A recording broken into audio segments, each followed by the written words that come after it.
बिहार में विधानसभा के 4 सीटों पर होने वाले उपचुनाव को लेकर गहमा गहमी दिखने लगी है, क्योंकि चुनाव आयोग ने आधिकारिक तौर पर तारीखों की अनाउंसमेंट कर दी है। बिहार में 13 नवंबर को वोट डाले जाएंगे। बिहार के 4 सीटों पर उपचुनाव हो रहे हैं, बेलागंज, इमामगंज, रामगढ़ और तरारी। अब ऐसे में तरारी विधानसभा सीट को लेकर इस वक्त की जो सबसे बड़ी खबर है, तरारी से प्रशांत किशोर की पार्टी जनसुराज ने उम्मीदवार के नाम की घोषणा कर दी है। देखिए, यह पहला नाम है बिहार में उपचुनाव को लेकर जिसे प्रशांत किशोर के द्वारा जारी की गई है। प्रशांत किशोर ने आधिकारिक रूप से जनसुराज पार्टी के पहले उम्मीदवार के नाम की घोषणा की है। यह बड़ी खबर इस वक्त की आपको दे रहे हैं। तरारी विधानसभा सीट पर होने वाले उपचुनाव में जनसुराज के उम्मीदवार होंगे सेना में अधिकारी रहे श्री कृष्ण सिंह। देखिए, इसके सिंह को मैदान में उतारा है प्रशांत किशोर ने। बड़ी छवि है, सेना में अधिकारी रहे हैं और अब तरारी की जनता से वोट मांगेंगे। बिहार में उपचुनाव के बिगुल बजते ही प्रशांत किशोर ने अपने कैंडिडेट के नाम की घोषणा की है। क्या कह रहे हैं श्री कृष्ण सिंह और चुनावी रणनीतिकार व जनसुराज के संस्थापक प्रशांत किशोर, जरा वो सुनी। तरारी की पहचान क्या है? बालू माफिया, भूमि माफिया, वो जातीय हिंसा का केंद्र रहा है। उसी तरारी के गांव से, करत से निकले हुए हमारे इसके सिंह साहब भी हैं। वो भी बिहार के लाल हैं और ये जनसुराज की पहचान है और ये बिहार की पहचान बने, ये उसका अभियान है। अब हम भविष्य बीजेपी का अंधकार में देख रहे हैं।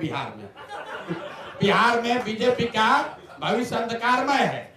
देखिए, तरारी से देखिए क्यों अंधकार में। साहब आर्मी में रहे, ऐसा तो है नहीं कि जनसुराज तो बहुत छोटा प्रयास 2 साल से हम लोग शुरू किए हैं।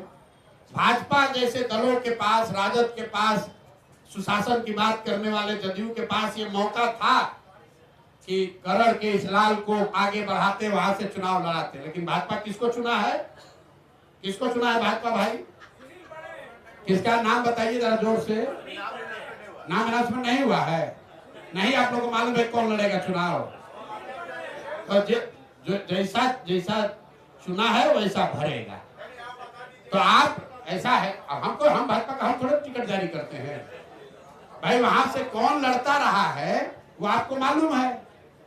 उन लोगों को देख लीजिए और जनसुराज जिसको लड़ा रहा है उसको देख लीजिए। जीत हार छोड़िए। जनसुराज जिसको तरारी से लड़ा रहा है और भाजपा जिसको लड़ा रही है, लड़ाने की चर्चा कर रही है, दोनों में जो अंतर है वही जनसुराज के उजाले और भाजपा के अंधियारे में फर्क है। जब प्रशांत जी ने ये प्रपोजल दिया तो मेरे को लगा कि अब मैं इसी के लिए देख रहा हूँ कि जो बचा खुचा समय है वो वापस अपने समाज को देने में बिताऊं। तो जब मैंने अपने गांव से पूछा तो गांव में बहुत उत्साहित हुए लोग, सब लेडीज़ वगैरह, पूरा घर भर गया।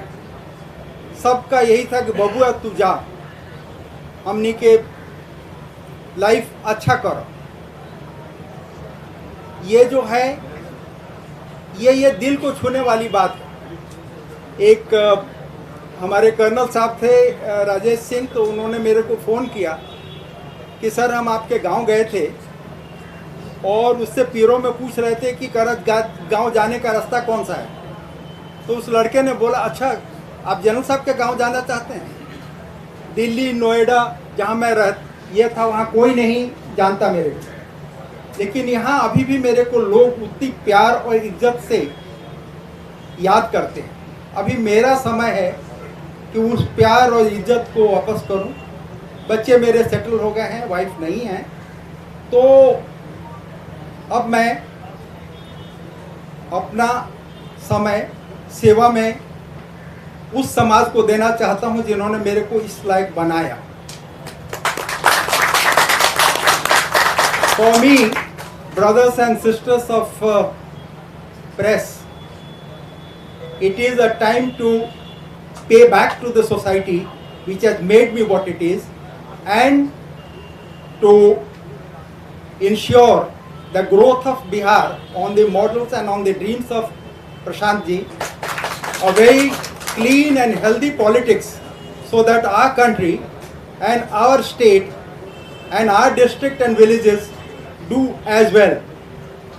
तो तरारी विधानसभा सीट पर उपचुनाव के बिगुल बजने के बाद प्रशांत किशोर की पार्टी जनसुराज ने उम्मीदवार मैदान में उतार दिए हैं और आप सुन रहे थे प्रशांत किशोर को भी और श्री कृष्ण सिंह को भी। आपको बताएं कि तरारी में उपचुनाव सुदामा प्रसाद के संसद सदस्य बनने के बाद हो रहे हैं, क्योंकि तरारी की जनता ने 2020 में सुदामा प्रसाद को चुनाव जिताया था और सुदामा प्रसाद 2024 में आरा के सांसद बन गए हैं। फिलहाल आप टुडे बिहार न्यूज के साथ बने रहें। धन्यवाद।